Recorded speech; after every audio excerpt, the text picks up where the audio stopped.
혹시 이런 적 있으세요? TV 보다가 갑자기 눈물이 났어요. 별로 슬픈 장면도 아닌데요. 그냥 눈물이 흘러요.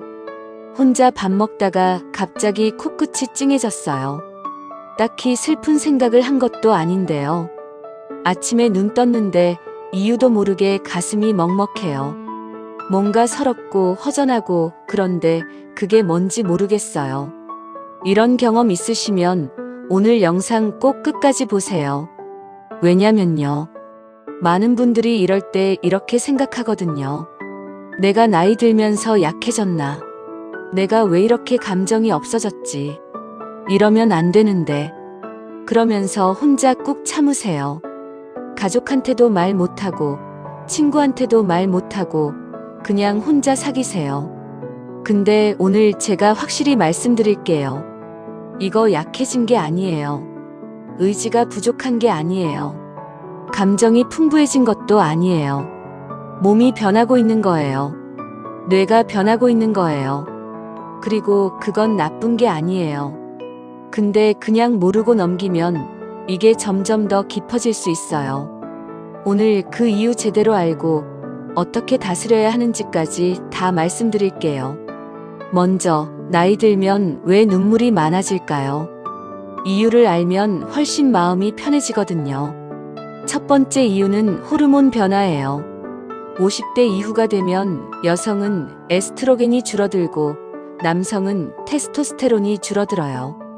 이 호르몬들이 단순히 생식 기능만 담당하는 게 아니에요. 감정을 안정시키는 역할도 해요. 이게 줄어들면 감정의 롤러코스터가 시작돼요. 기쁨, 슬픔, 불안, 허전함이 훨씬 강하게 느껴지기 시작하는 거예요. 내가 변한 게 아니에요. 호르몬이 변한 거예요. 두 번째 이유는 세로토닌 감소예요. 세로토닌은 행복 호르몬이에요. 나이가 들면서 세로토닌 분비가 줄어들어요. 그러면 별것도 아닌 일에 감정이 흔들리고 이유 없이 우울하고 작은 일에도 눈물이 나게 돼요. 세 번째 이유는 뇌의 변화예요. 나이가 들면 감정을 조절하는 뇌 부위인 전두엽 기능이 조금씩 약해져요. 젊었을 때는 감정이 올라와도 이성으로 조절이 됐는데 나이 들면 그 조절 능력이 떨어지는 거예요. 그래서 감정이 더 날 것으로 느껴지는 거예요. 네 번째 이유는 상실이 쌓이기 때문이에요. 나이가 들면서 잃는 게 많아져요. 부모님을 보내고, 친구를 보내고, 건강을 잃고, 역할을 잃고, 젊음을 잃어요. 그 상실들이 마음속에 쌓여 있다가 어느 순간 터져 나오는 거예요. 그게 이유 없이 느껴지는 눈물의 정체일 수 있어요. 다섯 번째 이유는 외로움이에요. 자식들은 독립하고, 친구들은 하나둘 멀어지고, 배우자랑도 말이 줄어들고, 그 고요함이 때로는 외로움으로, 때로는 눈물로 나오는 거예요. 이 5가지 이유 들으시면서 어떠셨어요?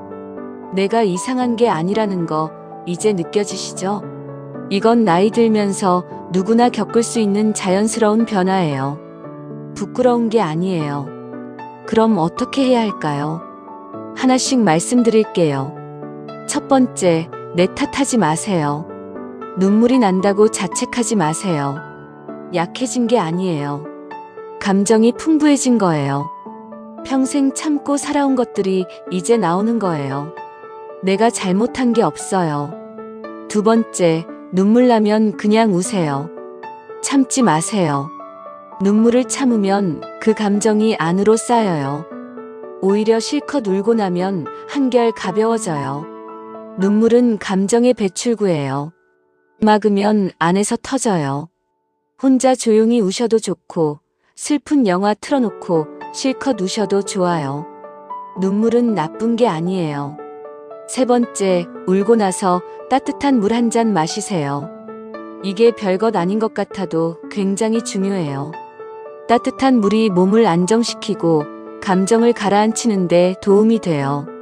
울고 나서 멍하니 계시지 말고 일어나서 따뜻한 물 한 잔 드세요. 그 작은 행동 하나가 마음을 다시 잡아줘요. 네 번째, 혼자 사귀지 말고 누군가에게 털어놓으세요. 이게 제일 중요해요. 많은 분들이 이런 감정을 숨겨요.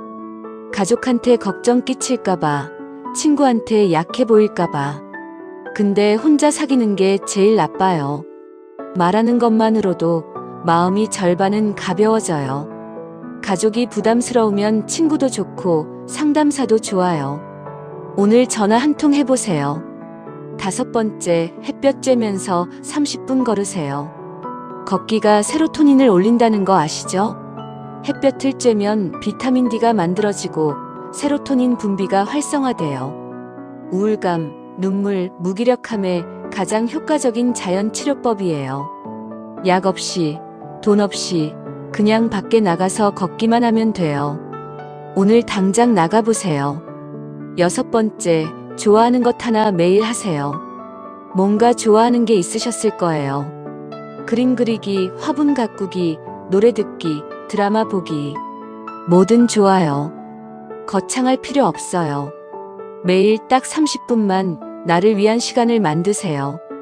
그 시간이 감정의 균형을 잡아줘요. 7번째, 식사를 거르지 마세요. 우울하고 눈물이 나면 밥맛이 없어요. 근데 밥을 굶으면 혈당이 떨어지고 감정 기복이 더 심해져요. 많이 못 드셔도 괜찮아요. 조금이라도 드세요. 특히 단백질이랑 탄수화물을 같이 드시면 세로토닌 생성에 도움이 돼요. 바나나 하나, 달걀 하나라도 드세요. 8번째, 2주 이상 지속되면 병원 꼭 가세요. 이게 제일 중요한 얘기예요. 감정 기복이나 눈물이 2주 이상 지속되고 일상생활이 힘들 정도라면 그건 단순한 감정 변화가 아닐 수 있어요. 우울증 초기일 수 있어요. 부끄러운 게 아니에요. 우울증은 의지 문제가 아니라 뇌의 문제예요. 병원 가서 도움 받으시면 훨씬 빨리 나아질 수 있어요. 마지막으로 꼭 드리고 싶은 말씀이 있어요. 평생 얼마나 참고 사셨어요? 자식 키우면서 참고, 일하면서 참고, 힘들어도 내색 못하고, 아파도 아프다 말 못하고, 그렇게 살아오셨잖아요. 근데 이제 몸이 말하는 거예요. 이제 좀 쉬어요. 이제 좀 울어도 돼요. 이제 좀 나를 챙겨요. 눈물이 나는 건 약해진 게 아니에요. 그동안 너무 강하게 살아온 거예요.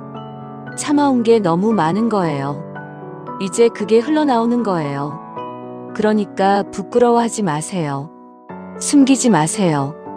울고 싶으면 우세요. 힘들면 힘들다고 말하세요. 도움이 필요하면 도움 받으세요. 그게 강한 거예요. 그게 용기 있는 거예요. 그리고 한 가지 더요.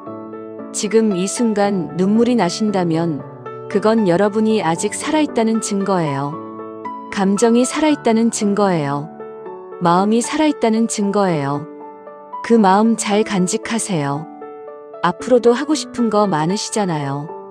보고 싶은 것도 많고, 가고 싶은 곳도 많고, 만나고 싶은 사람도 많으시잖아요. 그러려면 오늘부터 내 마음을 내가 챙겨야 해요. 오늘 영상 보시고 나서 딱 한 가지만요. 오늘 가장 생각나는 사람한테 전화 한 통 해보세요. 목소리 듣는 것만으로도 오늘 하루가 달라질 거예요. 오늘도 끝까지 봐주셔서 진심으로 감사드립니다. 다음 영상에서 또 뵐게요.